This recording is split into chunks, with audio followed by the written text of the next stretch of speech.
Bonjour, bonsoir, amis internautes, comment nous paraît là pour une nouvelle information.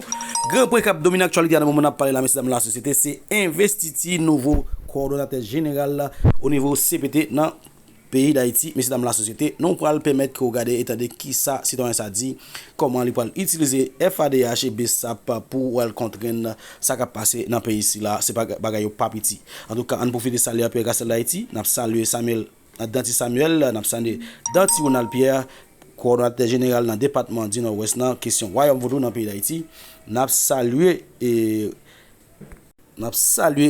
magistrat Fortuna, un meilleur juge de paix que nous gagnons dans le département nord-ouest là. Nous saluons aussi magistrat Jean-Fresnel Diosier, bon travail dans le paquet pour les paix. En tout cas, amis de notre côté, bon côté capable de faire maillot, c'est dans jeu t-shirt, là mettre un logo sur maillot pour c'est bagaille tête chargée. WhatsApp lui même la bon écran sur son téléphone, c'est tant que c'est dans compagnie TV. En tout cas, on a le temps de monsieur Alphonse Fritz Jean qui c'est nouveau coordonnateur dans tête CPTA dans le pays d'Haïti. Jeudi, c'est 7 mars 2025 là qui prend pouvoir. En tout cas, on suit avec qui Jean ça a déroulé dans le moment où on a parlé là.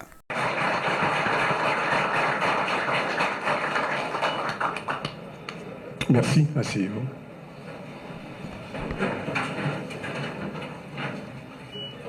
Monsieur Leslie Voltaire, président sortant du Conseil présidentiel de transition, chers amis, chers collègues du CPT, Monsieur le Premier ministre, Monsieur le Président de la Cour de cassation, Mesdames, Messieurs les membres du gouvernement, Mesdames, Messieurs les représentants des grands corps de l'État, Mesdames, Messieurs les membres du corps diplomatique, Monsieur le Directeur général de la Police nationale d'Haïti, Monsieur le Commandant en chef des Forces armées d'Haïti, Monsieur le Général des Forces multinationales, cher ami Otongue, Mesdames, Messieurs les représentants du secteur privé des affaires, Mesdames, Messieurs les représentants des organisations des sociétés civiles, Mesdames, Messieurs, en vos rangs, titres et qualités, sans oublier le représentant, l'ex-président de Burundi, représentant de l'OIF. Peuple haïtien, dans 10 départements et dans la diaspora, nous sommes tous amis. Bonjour tout le monde. Aujourd'hui, le moment est venu pour moi de prendre le relais pour assurer la coordination du Conseil présidentiel de transition. Permettez-moi d'abord de reconnaître et de saluer les efforts de ceux qui m'ont précédé à ce poste. Cher ami Gardi, cher ami Leslie, merci. Je salue également les organisations signataires de l'accord de Mondana qui ont placé leur confiance en moi pour les représenter au sein du Conseil présidentiel de transition.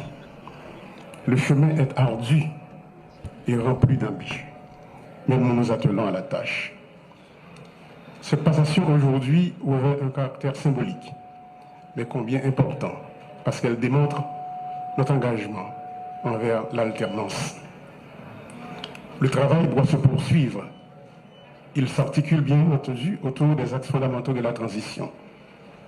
La question sécuritaire, la gouvernance, le redressement économique et les élections.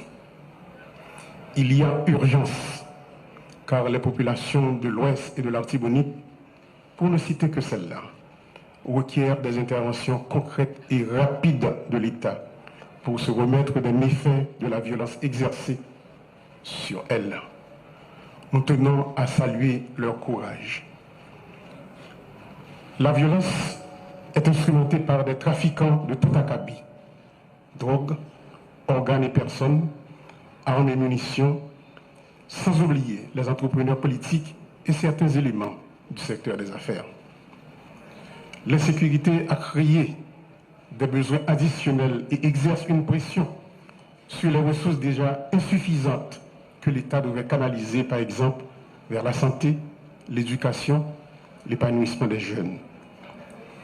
Peuple haïtien, ça fait plus passer 20 années depuis ma palais sous effondrement système économique noir, qui arrivait créer tellement misère et inégalité sociale dans le pays panois. Et en 2016, les maps sortis dans le Parlement ont été annoncés combat sous gros défis, problèmes économiques et inégalité sociale. Moi, j'ai sonné l'ambition pour ça pas arriver dans le chaos cannibale, ça n'a vivre jeudi.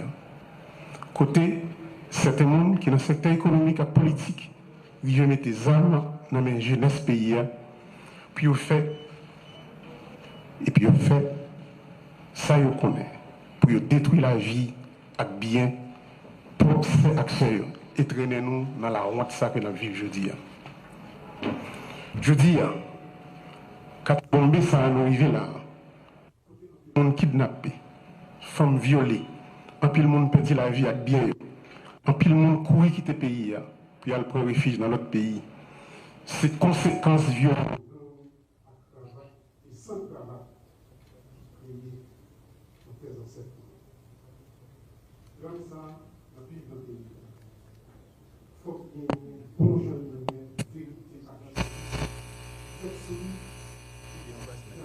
Qu'on a pays d'Haïti. Je dis, 21e siècle là, oui,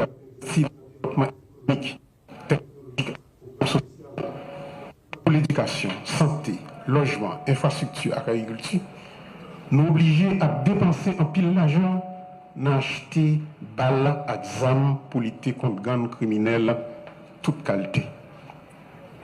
Je salue courage population. Courage policiers nous. Les populations qui a gommé tout partout, même gens qu'on l'Esquive Voltaire se dit là. Moun dans l'ouest, moun dans la Tibonite captant de nous saluons courageux. Les amis kenyans qui viennent mettre main dans la bataille que nous avons menée pour nous croire en sécurité. Nous ne pas oublier d'autres amis nous. El Salvador, Jamaïque, le Bahamas. Nous profitons de une minute de silence pour tous les policiers et soldats et les policiers kenyans qui tombent dans la Tibonite. Une minute de silence, s'il vous plaît.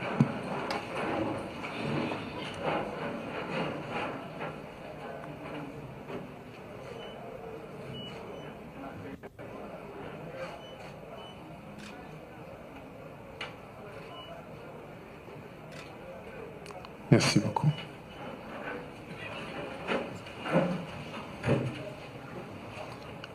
Malheureusement, comme on n'a pas raison qui était supposé venir, il y a un inconvénient, mais nous devons saluer devant tout le monde pour courage.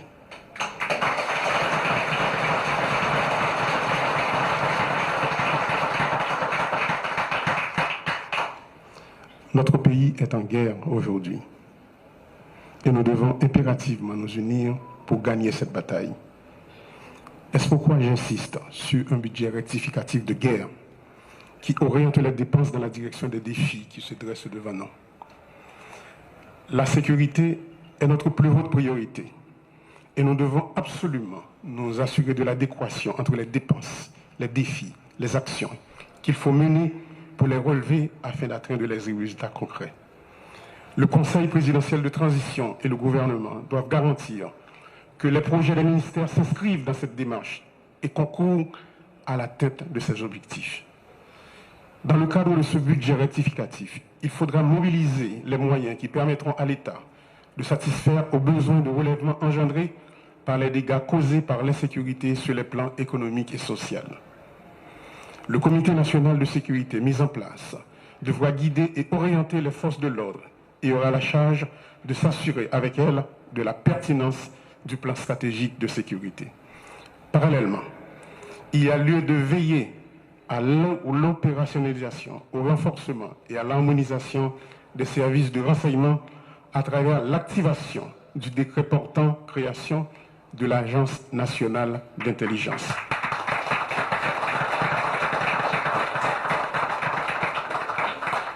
Sans un effectif adéquat, les forces de l'ordre ne seront pas en mesure de mettre fin à l'insécurité.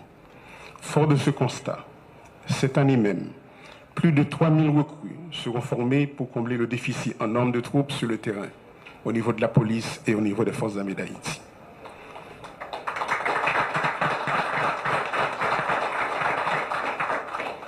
Les forces armées nous ont présenté un budget détaillé sur les actions qu'elles anticipent de mener. Monsieur le Premier ministre, le ministère de l'économie et des finances et celui de la planification doivent s'assurer de l'exécution effective de ce budget.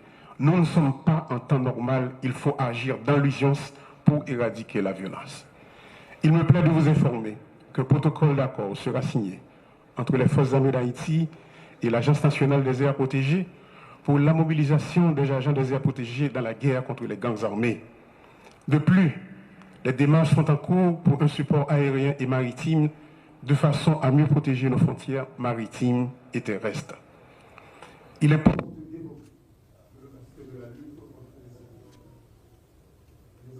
impliqués dans les grandes armées, l'État devra prendre les mesures afin de prévenir et empêcher l'enrôlement des enfants et des jeunes de l'armée.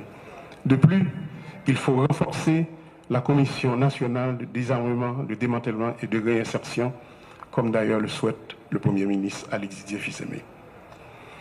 Le déficit de gouvernance de l'État est l'un des points essentiels auxquels il faut s'attaquer.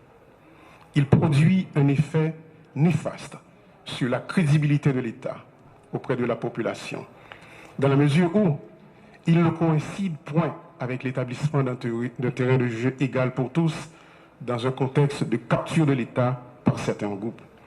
En résultent les dysfonctionnements que nous observons. Je crois fermement au rôle que doit jouer l'accès à l'information dans la promotion de la bonne gouvernance. Des mesures concrètes seront initiées pour la mise en place d'un système d'information ouvert au public sur les actions des différentes institutions de l'administration publique. L'appui aux institutions de surveillance, ULCC, CSCCA, CNMP, entre autres, sera maintenu. Par ailleurs, on a annoncé à la population que gagner des téléphones, un centre d'appel que Conatel pour le mettre sous pied. Côté que pour gagner un téléphone dédié pour la DGI, un pour l'immigration et l'autre pour la douane.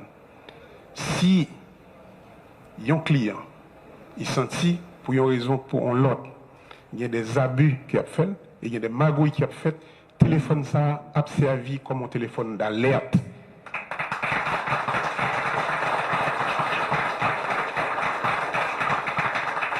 Sur le plan économique, l'objectif consiste à poser les jalons en vue de casser le rythme de décroissance des 6 dernières années.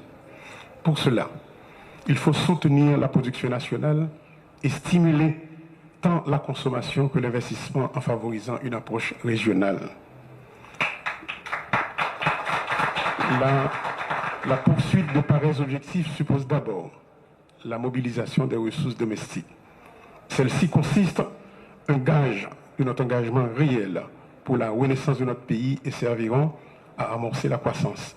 Par exemple, à travers des efforts de réhabilitation et de reconstruction.